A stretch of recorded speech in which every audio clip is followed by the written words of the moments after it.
All right, so the neighbor next door needs the top of his birdhouse roof covered in aluminum, so I'll do a little bit of bending, and we'll also show you guys the new coil dispenser in action. All right, so we have the coil dispenser and the shear here ready to go. So they're mounted on the brake, so we'll keep the jaw open on that. So as you'll see, installing the coil on the dispenser is very easy. Just make sure everything is in the rollers nice and even. We'll put our guide on the back here. We have a lot of adjustments to fit different size rolls. I'll remove the clamp, and then to feed it into under the shear, you just roll it back until the rollers snaps under the roller, and then it just feeds through on its own. So and you can see the beauty of it too, of our design, is that you can leave the tab on the inside on those 100-foot rolls. So you just roll it until you hear the material fall over the roller, and then you just feed it in like so. So make sure that the brake's open, and then we'll start feeding.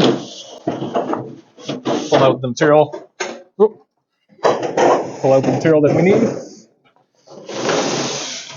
So for this, I'll just need 72 inches, and then away you go. All right, so now we're going to do some bending. So basically, I'll do a J with a hem bend on the end just to wrap around the 3/4 inch plywood here.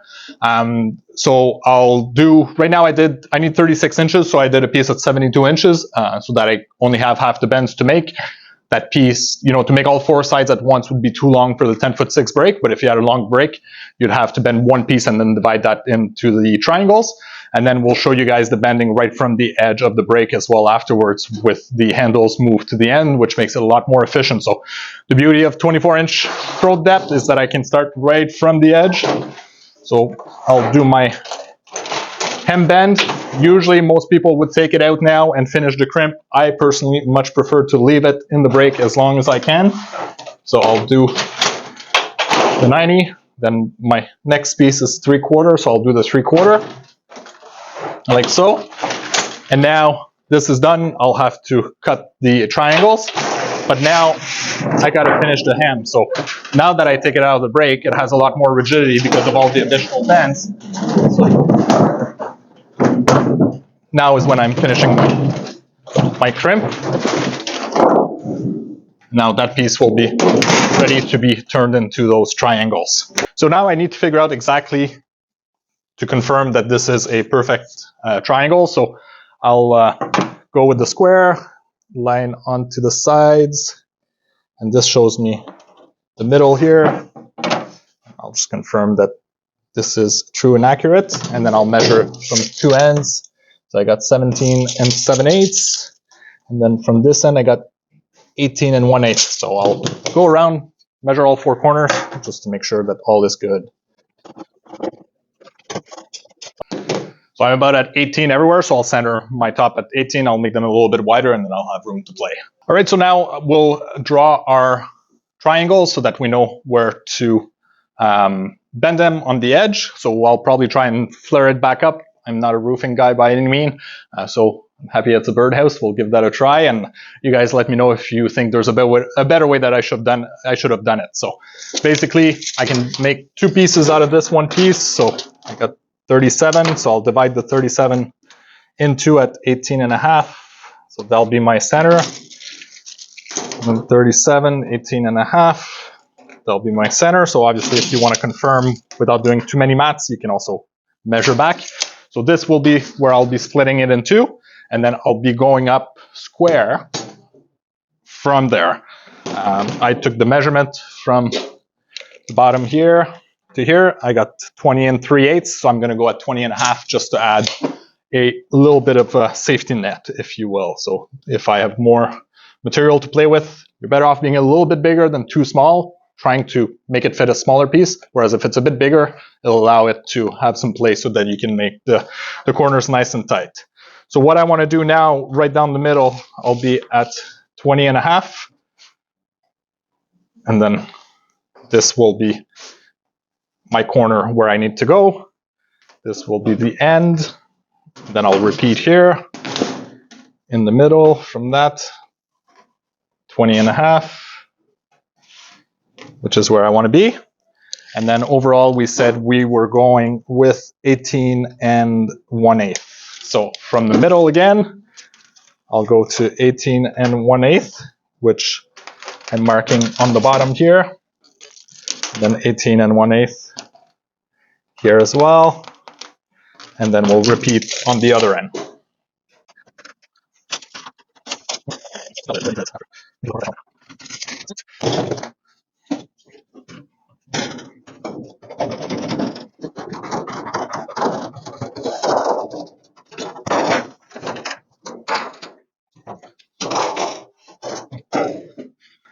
So now that I have one piece completed, what I'll do is I'll cut right through to the tip of where I need to go.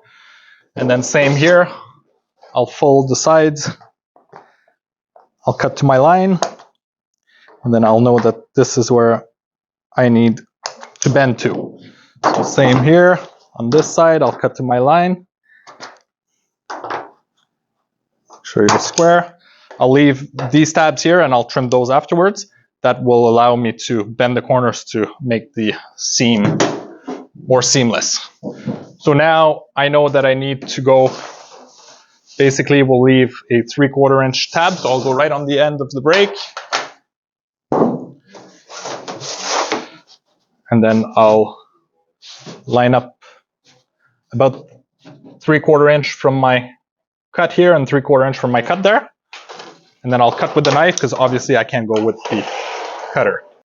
So now with the knife, I'll just make that then. So you'll notice I have a little bit of a coiled shaving. This is because when I cut with my knife, I like to have a little bit of an angle that rides right on the stainless edge, and that removes extra material. It just makes it even easier to do the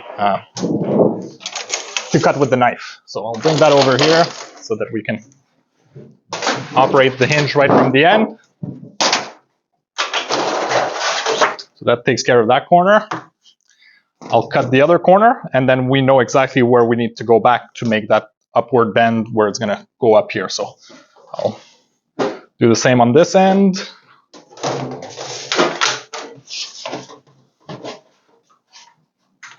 So now I can go back to the tip here, and I'll go to about 3/4 there.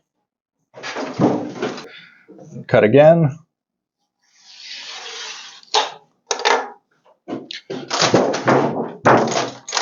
Move that over.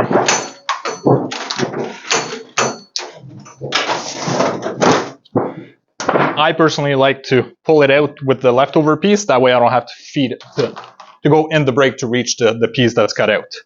So I'll trim the excess here to go back to the middle. Actually, I'll leave a little bit of an angle instead of doing a flat surface. That way I know exactly where I need to bend to because I marked the other side. So that transfers the cutting to the other side. Same here. I'll go 90 degree with the bottom edge. Same thing here. And now I'll have to bend right on those lines. I'll trim the bottom to give me a little bit more room. This is going underneath, so I'll go at a 45 so that the corners merge nicely when it's assembled. And this should allow me a little bit more room to get into the break a little bit closer to the edge.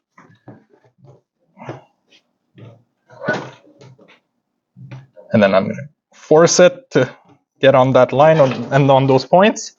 And now I can make, let's go about 45 degree here. And then same here. So this is the beauty of having the handle along the whole way.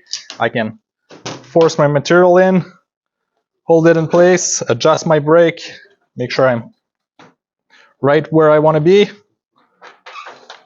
lock the brake, and I can bend right from the end.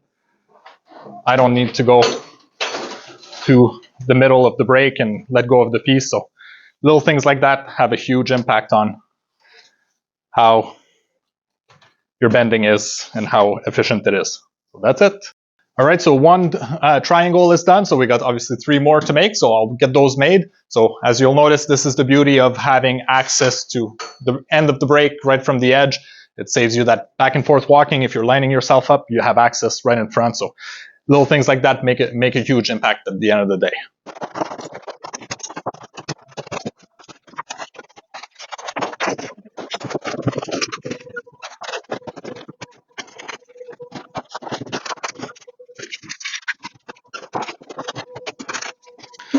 All right, so now I'll assemble the corners, the triangles onto the roof. So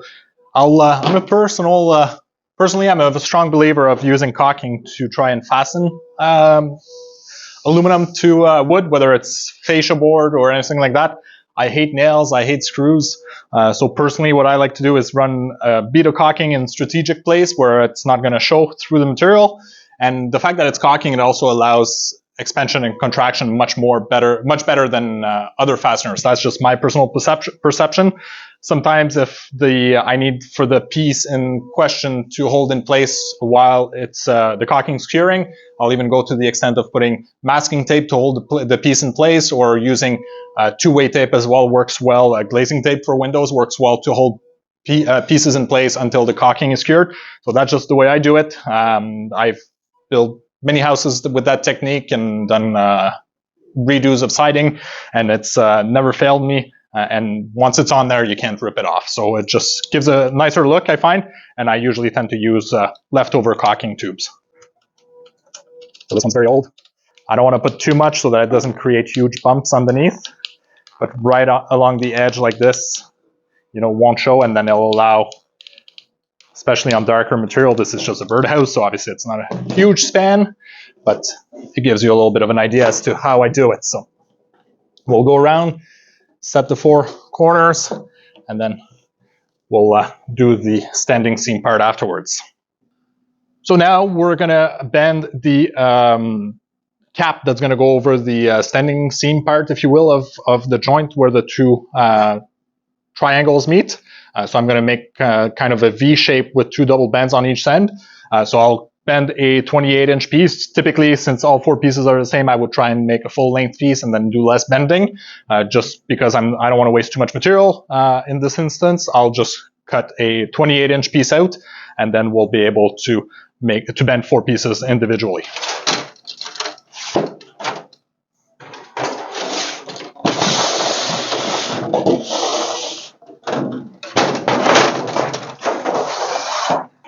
So what I want to bend right now is a piece that's like so. So I want 3/4 inch tall. So this section here would have to be about a 1/2 inch. So I need 1 1/4 inch for this side times 2. So that's 2.5 inch is what I need per piece overall to make it work. So personally, I like to use the stopper to make all my rips with the two-way cutter. So I'll just show you guys how I would do it. In this instance, it's kind of an odd piece because it's 2.5 inches. So I'll do 2.5 times 2, which will give me 5 inches. So you'll see here we have an offset cutter and then the measurement for the stainless edge here. So as you can see, you can't go any lower than 7 inches for the measurement.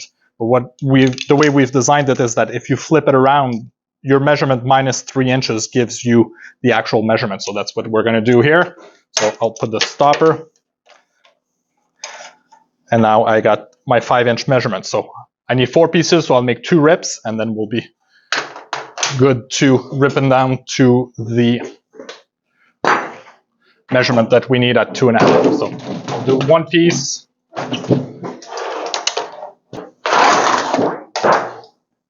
And we can even stack our pieces.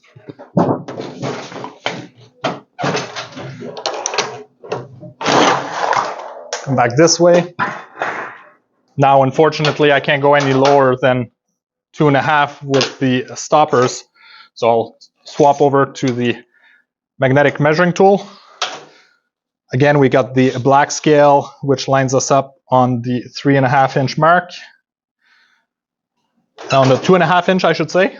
So now the magnetic measuring tool does interfere with the cutter, so that's why we got to remove them. So that's why personally I like to use the backstop for all my rips, and then I can use the measuring tool to make my cuts. As you can see, the cutter goes through 2 layers. We got our 4 pieces right now, and now we're on to bending. So once all my pieces are cut down to size, I personally like to use the magnetic measuring tool to make all my bends. So we've said right now that we needed a 1/2 inch for the return. So we'll stick out 2 inches on the measuring tool. Oh, I'll grab my handles back. Going full tight. Now that I got to take it out anyway, so might as well finish it. The second piece, so now I need 2 inches minus 1/2 inch, so I need 1.5 inches, which is the 3/4 and 3/4. Line myself up, make my bend, finish it off, and now I need the 3/4, so I line myself up on my 3/4 mark. Take it out, and then I can finish crimping it. And this will be the piece that's going to join the two seams together.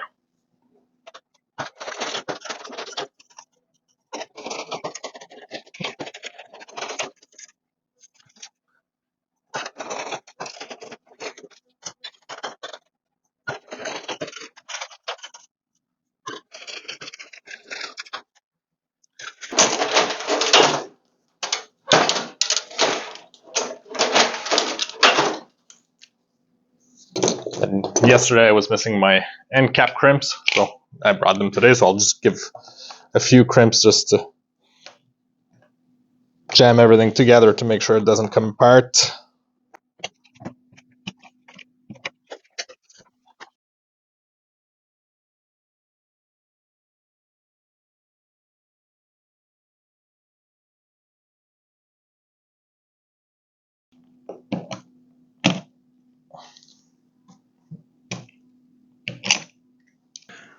So now that we've crimped those pieces here, I'll be able to insert those tabs, and then I'll cut them afterwards. It's easier to get a precise measurement, I find, if I cut them afterwards. So we'll go to the end. Too much.